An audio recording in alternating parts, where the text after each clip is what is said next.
Will Hunter Biden, the son of President Joe Biden, be indicted by the end of the month? That's what a new bombshell court filing is saying, according to the filing from yesterday, signed by special counsel David Weiss. Hunter Biden may face gun charges that could put him in prison for up to 10 years. Now, the president's son could face charges of illegally possessing a gun while using drugs. According to the Daily Mail, the Hunter Biden had reached a deal that would have allowed him to avoid trial for the gun charges if he had abided by parole conditions over the course of 2 years. But according to Weiss's filing yesterday, charges that could land him in prison for up to 10 years, quote, appear to be back on the table. In more Hunter Biden news, as Vice President Joe Biden's staff allegedly colluded with Hunter's business partner on immediate response to Burisma corruption allegations, according to the House Oversight Committee. Representative James Comer is calling on the National Archives to provide complete and unredacted documents relating to the office of the vice president colluding with the Biden family and their business associates, the Oversight Committee writes. According to the committee, one example of these communications is from December 4th, 2015. Eric Schwerin, a Biden family business associate, wrote to Kate Bedingfield in the office of the vice president, providing quotes the White House should use in response to media outreach regarding Hunter Biden's role in Burisma.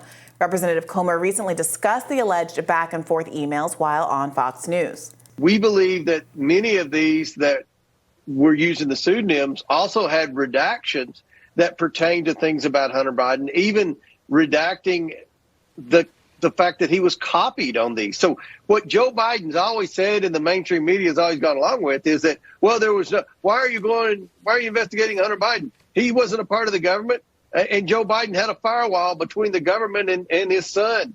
That's not true. We've proven that in the last 2 weeks. There are emails that went back and forth where Hunter's legal team was telling Joe Biden how to spin the narrative about the corruption he got caught in. Joining us now to weigh in is former special assistant to President Biden, Michael LaRosa. Welcome, Michael. Thanks for having me back. All right, so obviously part of the bombshell news here is the realization that Hunter Biden may be facing real prison time before the end of the month. How is the White House responding to this possibility? Well, I don't know if I've seen a response from the White House yet, and generally they try to wall themselves off from the legal and personal situation that's happening with the president's son. That said, if the reporting's correct, something must have changed with the special counsel. I think it would be, the public, at least all of us, would love to know what has changed. The law hasn't changed. The facts haven't changed.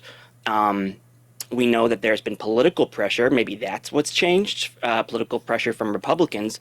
But it's very unclear to everyone else on the outside, at least, about what has changed. Hunter was living up to the terms of his plea agreement.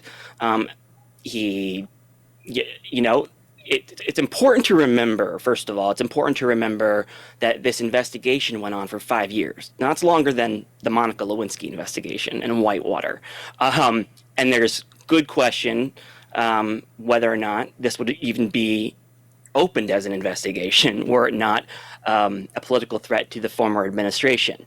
But it's important to remember that David Weiss did not plan or prepare to charge Hunter Biden after 5 years of investigating with any crime a couple months ago or a couple weeks ago. So I think we need to find out what has changed. Well, here's what I think has changed. It was the awareness among the public and then also among the judge involved in the case that the arrangement, the plea deal, would involve protection from further prosecution coming down the road, not even and potentially broader than just related to gun or tax or drug issues. And it would provide significant protection from investigation into the kind of influence peddling that is actually the root of what Republicans or anti-Biden people or the public at large care about, right? Is whether the Barisma stuff, the Chinese connection, whether Joe Biden was involved in that, based on what we've learned about the calls that he was a part of, the dinner, et cetera. So I think That's what's changed, and given that, and fine, then maybe there's more pressure to bring a conviction on the gun issue, but which I don't, it's not something I'm, lining up to make sure he goes to jail for this, and probably most people aren't. But don't you think it's really a question about the influence stuff? No. I don't think that's within the scope of. I don't think that's what the government has been investigating. They've been investigating a tax issue, I believe a FARA issue on registering as a foreign agent or a lobbyist, and they were investigating a gun issue. That's what we know that they were investigating, and that's a year ago. That's what they narrowed the scope of their investigation down to. Now, the Congress can play politics with Barisma and influence peddling. I don't even know what that means. They've yet to come up with some kind of crime the president has allegedly committed. I don't know what they're doing, but David Weiss has been pretty clear about the scope of his investigation that involves the tax issue, but filing his taxes late, which millions of Americans do. He paid them back with interest, and a gun he owned for 11 days, never loaded, never fired. And they usually don't charge people for some kind of first-time violation of that either. So again, it will be interesting to know what has changed within the legal context of this case. But Michael, Barisma, go ahead. So I think that all of us here, I'm sure there's some people who have a prurient interest in talking about Hunter Biden as just a kind of complicated guy, and who want to talk about the gun charges and the drugs just in a salacious kind of fashion.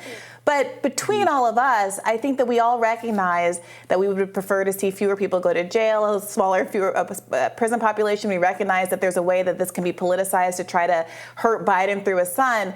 But when we're talking about why it is that there was a change in the trajectory of how we thought this plea deal was going to go, it was specifically about the issue of prospective immunity.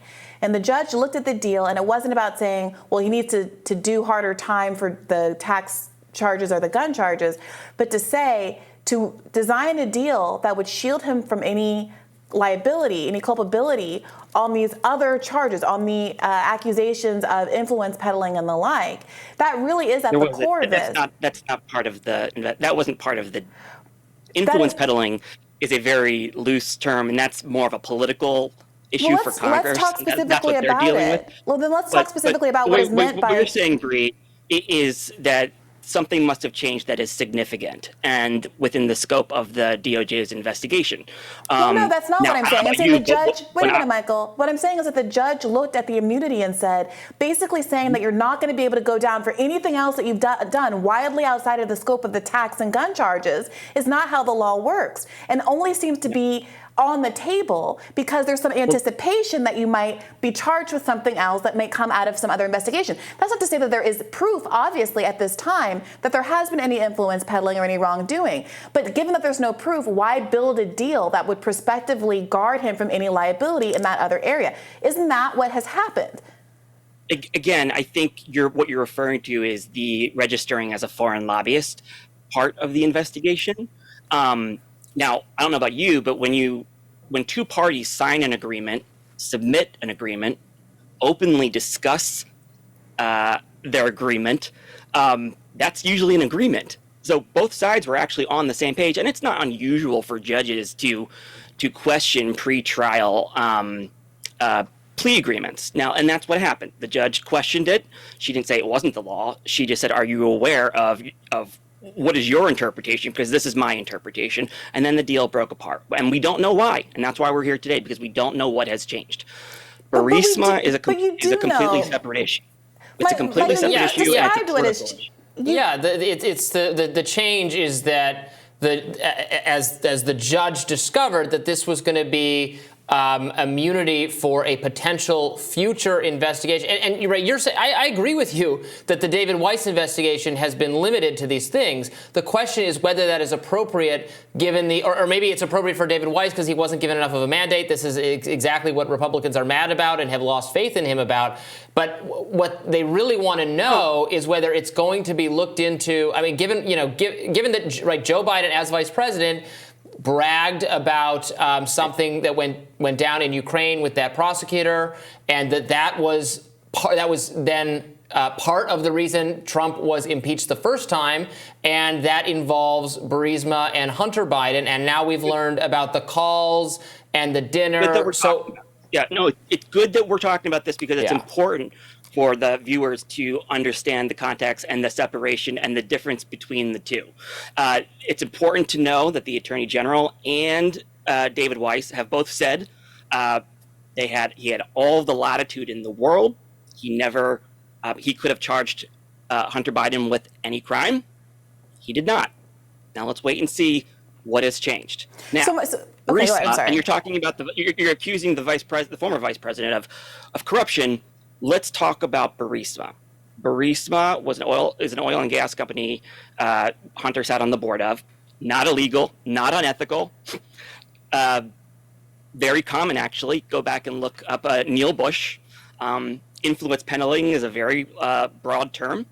But what I would say is that before Joe Biden ever got involved in or called for the firing of Shulkin, there was a multinational effort after Crimea was taken to get rid of Shulkin, all right? With the EU, the IMF, our allies, and oddly enough, and this is great cover that nobody seems to talk about anymore, Senator Ron Johnson and Senator Rob Portman wrote a letter calling for Shulkin's firing.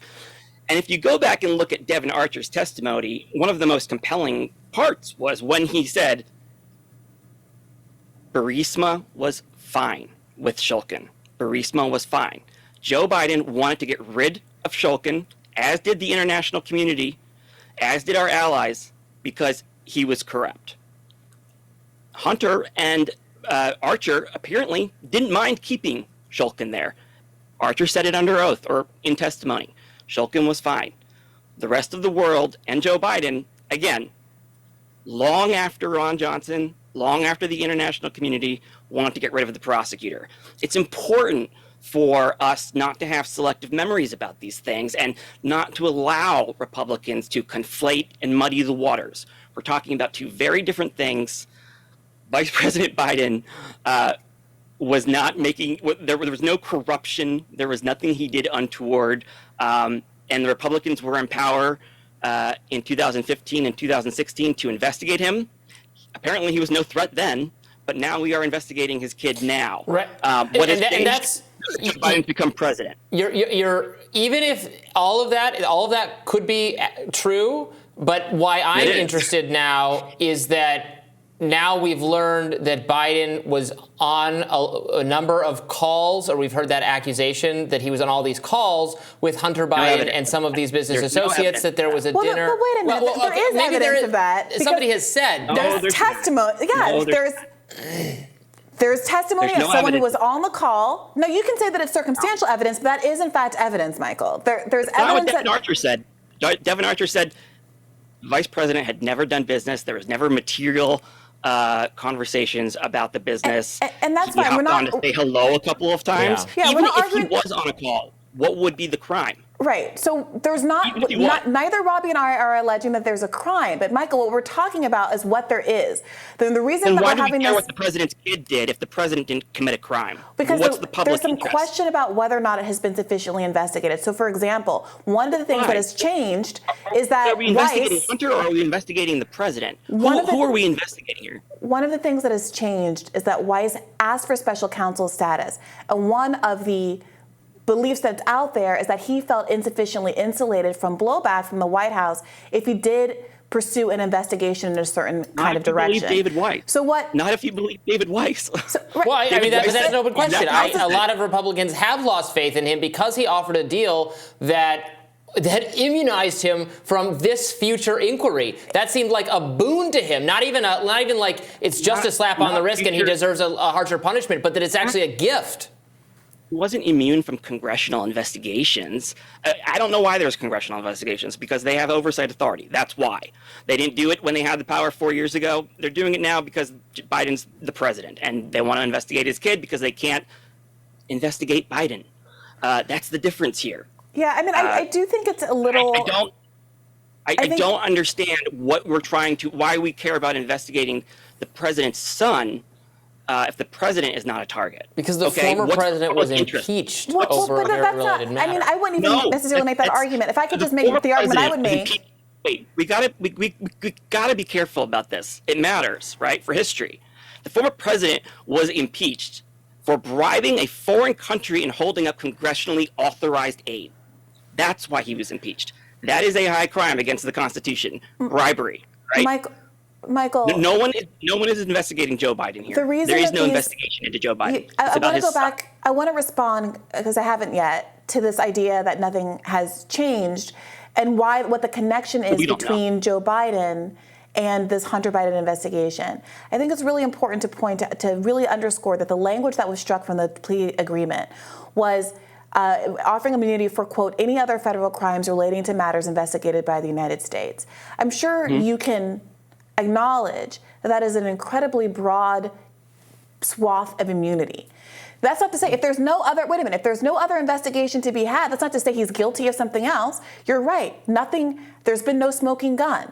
But the idea that a deal would be struck prematurely to say that you're going to be immune from any other thing that might come down the pike does suggest to people that he's getting a level of deal, a level of immunity, a special services that other people in that position wouldn't get. And if in fact he is not guilty of anything else, if they don't come up with anything else, why would you even need that broad swath of immunity? But Hunter Biden obviously felt so committed to getting that immunity protection that he blew up the entire deal and is now potentially facing a decade of jail time instead of just saying we're going to go forward with a plea deal without that immunity protection.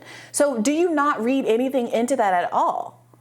Well, two things. I guess what I read into it, I would hope that the Trump-appointed prosecutors, including David Weiss, who were prosecuting Hunter, who were investigating Hunter, they had a reason for offering that agreement and agreeing to it. It was a signed, submitted, openly discussed agreement. You'd have to ask them why they decided to agree to something like that. Again, these are not political appointees. These are civil servants. These are Trump-appointed investigators who made this deal. It's important to remember that. And secondly, the other part of your question was about, I'm sorry, remind me, Bree, it was about the large swath of immunity, or? Yeah, to what do you attribute the idea that Hunter Biden wouldn't take this deal that would have him avoid jail time for tax and gun charges unless there is an agreement for there to never be any other federal prosecution of him on anything else that might come up. Say another tax charge that they haven't been able to come up, that they haven't found. It could be that he jaywalked in 1983. Who knows who it is? Yeah. But that kind of really broad. Go ahead. It's a great point, and I think the point, I have no idea, but all I can say is that I do think you're right, that there has been some different treatment of this presidential son and presidential child than others. There would not have been an investigation into any of these alleged crimes under any other DOJ. If his last name wasn't Biden, they never would have opened an investigation. That's why he's being treated differently. How many millions of Americans file late taxes? All right. How many millions of Americans pay back taxes and pay with interest and pay the penalty, as Hunter did? How many Americans have first offense minor gun charges? All right. For a gun he owned for 11 days, never loaded, never shot. Right. That's why this is so weird and unique. And that's probably why I'm only guessing. I'm not a lawyer.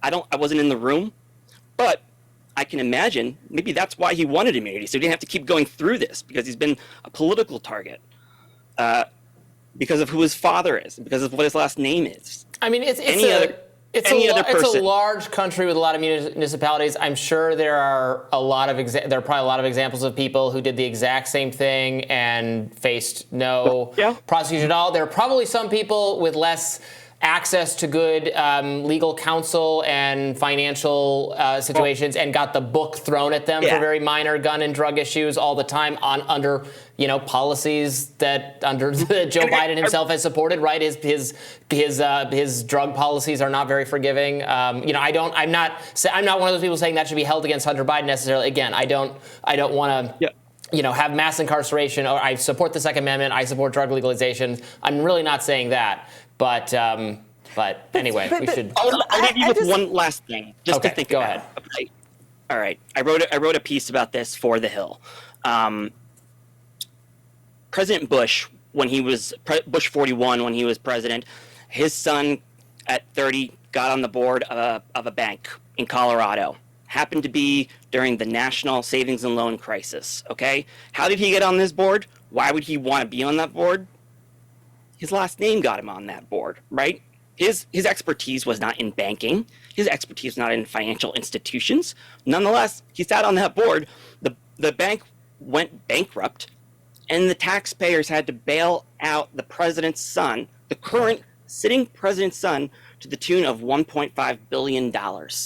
A public crisis became a political crisis for the Bush family because it involved the son.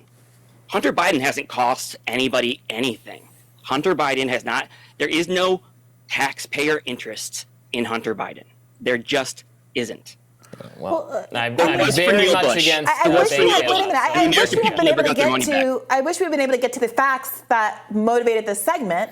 That there is evidence that there's not been a firewall between the president and Joe Biden. Now we could talk about whether or not those are material communications, whether or not that's a red flag. But this is the crux of the matter. There have been representations that there have been absolutely no. But wait a minute, Michael. The initial representation was that there was no communication of Joe Biden on these calls, and then now we know that is not true. Even if it's de minimis, that is not true. Joe Biden could have said, sometimes I was on these calls just to say hello, but that's not what the administration said. They said plainly, no, I had no involvement with my son's business dealings. Now we know that's not true. Now we see that while Biden was vice president, there were family lawyers. Can you prove he was involved in his son's business actions by saying he said hello on a call, which he did 3 times a day with his son? Well, Michael, only because Joe Biden made such affirmative. Basically, it's impossible to back up, frankly. Like if I were to, I wouldn't claim that my own mother, who has nothing to do with my professional life, has nothing to do with my professional life, because we obviously talk about my job. We obviously talk about work. He overpromised, and now he's having to deal with the fact that there is an obvious contradiction between the things that he said and what's coming out. So going on to it, what do you make of these? Sense about this. Come on, Michael. What I'm trying to get to, please just let me get to this. That's old news. The new news is on December 4th, 2015, the Biden family business associate Eric Schwerin, writing to Kate Bedingfield in the office of the vice president, providing quotes the White House should use in response to media outreach regarding Hunter Biden's role in Burisma.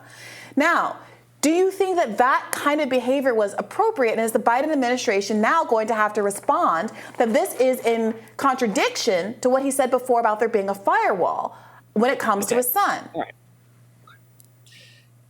When Vice President Pence's daughter was became an author while he became vice president. Michael, the Republicans are bad too. Let's just stipulate to that. Wait, hold on. When the vice president's daughter all of a sudden became an author when he was vice president, wrote 3 books, when her publicist would email and say, "Here's how we want you to talk about the book," does that mean that there was some ethical lapse on Charlotte Pence or the vice president? No. The vice president's kids, they have jobs, right? They're on TV, right? So their PR person sent a note to a communications person saying this is how you should communicate if asked. What is the crime there? What is the ethics violation there actually? Well, there might not be one. The business, we're just saying this should be investigated, but the business, unlike Mike Pence's... Should we go back and investigate Charlotte Pence for her books? Hunter Biden is not a children's book author. By the way, Vice President Kamala Harris's niece did get sanctioned, did get a slap on the wrist for using the office of the vice president to sell merchandise. Yeah. When you're getting a book deal when your father is vice president all of a sudden in your early 20s, come on, that's not peddling influence. Well, right. That's not peddling. Look, a lot of our viewers will probably say the corruption is absolutely in both parties, and that there is way too much preferential treatment to these well-connected political science in both parties. Like what you said about Bush is but that's not an excuse or an endorsement of it. It's something that a lot of the American people are really upset about. It's a fair conversation to have, but you can have that conversation. How many kids of presidents have gotten book deals or TV shows or But also, there's a big difference between a book deal. We're acting like this is the first time this has happened. This has been going on for job at Burisma, right, was because of his. I mean, they paid him. They stopped paying him as much money when Joe Biden was no longer vice president. The job was premised on his connection to his father. So I think that's different. And more than that, There's nothing illegal about that. But more than that, even if Joe Biden. How do you think Neil Bush got on the bank of a Denver board of a Denver, Colorado bank? We got to close the circle. It's not just that you got the job because your father's president. Right. The allegation. Like wait a minute. The allegation is that specifically, whether or not Joe Biden was participating in that, which has not been proven, I agree, that the people who hired Hunter Biden believed they could have influence at the highest levels of American government because they had hired the president's son. That's a very different thing than saying you're the president's daughter, so you can write a book and people are going to want to know about it because you're a famous person. And the defense is saying they're suckers. They were idiots because there was such a firewall they didn't have that connection. I'm sorry, what was that? It's hard to believe. Kind of like becoming an author all of a sudden when your father becomes vice president. No, because the quid pro quo expectation is not there becoming an author as opposed to an oil company. You just didn't make this person's career. Give her it also doesn't involve national security in the same way. Michael, this is not. Use common sense here. This has been going on. Michael, this is a tale as old as time. This is not new. We're acting like this is something new, that influence and using your last name. The Kennedys, the Bushes, come on. This is nothing new in history. If someone publishes a book, the goal of the publisher is to exploit the fact that the vice president, let's say, is a famous person and that someone might care what their daughter has to say. And so the book gets published because it will sell copies. The relationship is, I'm going to use the reality of this famous person to sell copies that can benefit Simon & Schuster. That is the deal. The deal is very different. What is the conflict with Hunter sitting on the board? I will tell you. I'm literally in the middle of telling you. The difference in Ukraine is that Joe Biden might not have been a part of this. That has not been proven. I agree. But the difference is they're hoping that they can influence American politics and get favorable treatment by the most powerful country in the world by hiring the president's son. That is going to affect foreign policy. That's going to affect American governmental political policy in a quid pro quo that does not exist in I'm just going to use the president's daughter as a famous person to sell books sort of a way. So that's what the Barisma people hoped would happen. But there's nothing illegal about the president's son, the vice president's son, sitting on the board of a private company. You're not saying that, right? No one here is saying that. That is obvious. I don't know how many times. There is nothing unethical. You're talking about a Yale-educated lawyer who was appointed by a Republican president to help run the nation's only railroad system, who was head of the World Food Program, feeding millions of hungry, impoverished people around the world, and he was appointed to a gas company's board. So now you're arguing. You're arguing that Hunter Biden was qualified to take that position at an oil and gas company and that he had experience and was actually qualified. Was Neil Bush qualified to sit on the board? But everyone would happily condemn whomever else did this. All right. It's not illegal. It is not unethical. Can I just say one other thing? Sure. It's worth noting that this is why Biden's in hot trouble in hot water because he's made the following kinds of statements. On September 21st, 2019, he was asked, "Have you ever spoken to your son about his overseas business dealings?" Joe Biden said, "I have never spoken to my son about his overseas business dealings." Again, it's not that there's a crime in speaking to your son about his overseas business dealings, but he just went so far in the other direction that he's being caught in obvious lies now. You're talking about semantics. Like he should have been, I don't know what, more careful with how he used his words. Is that what this is coming down to now? Well, he should be careful with his words, and potentially should have been more careful with calling his son during business dinners, which is the very thing that Hunter Biden's position what existed to have, was access to the father. What's illegal about that? Did he? I'm not saying it's illegal. pro quo. I don't know, but I'm saying there's more there than I knew before. And you cited statements that people made years before without there knowledge. Is a wish that there is something there. I do believe that there is a part of the Republicans that are hoping something is there. Unfortunately, that might we be can't true, find anything on the president. We have to go after his family, his son, and his brother. And look, maybe this is fair game. Maybe this is new politics. Just say the word. Let us know. Let Democrats know who's in play. Are in-laws in play? Are siblings in play? Who else is in play? Because we want to play by the same rules now. Because if children are in play in politics now, whew, Well, we have to go and Michael, look at, I mean, we have to like go and 50 look where years everybody's old. making their money. I think many And who's conservatives looking would off their say name. that Democrats started that with Trump and the Trump family. That's, I think, a claim that's. Trump I'm not saying family? I'm You mean necessarily the making Trump that kids claim, who work but in the White House? No, I'm come on. sure Everyone's kids who always. work in the White House? They were talking Trump about kids who Chelsea work in the White Clinton's House? braces. I mean, come on. Like they've always been in play. But come on, Hunter Biden is not a child. No. Hunter Biden is not Trump- like Barron Trump or something. Right. He's an adult. Trump children had government jobs. Yes, They worked in the White House. And, They worked in the White House. I thought the nepotism under the Trump administration went wild, but I think a lot of our viewers aren't going to be satisfied with the idea that all politicians get to be nepotistic and we should look the other way because both sides do it. We would rather there be actual accountability on both sides. But look, go ahead. I'll give you the last word. No, this has just turned into a rabbit hole because and I think that's the problem, right? It's frustrating when you have a political opponent, you can't nail them to the wall. I get it. You turn to the kid, you turn to the family, you turn to wherever you can to try to muddy the waters. Look, if the Obama White House knew what Hunter Biden was doing, which they did, which the State Department did, if they thought there was some conflict of interest or the vice president of the United States was making money off of his kid sitting on the board of a gas company, they would have done something about it. And you know what? So would have the Republicans who were in power at the time. Michael LaRosa, we do really appreciate you being willing to come on the show and engage with your perspective. It's important for the audience to get balance and to be able to hear from all sides of this. So we sincerely do appreciate you being willing to join us. Thanks a lot. Of course. Love it. Mm-hmm.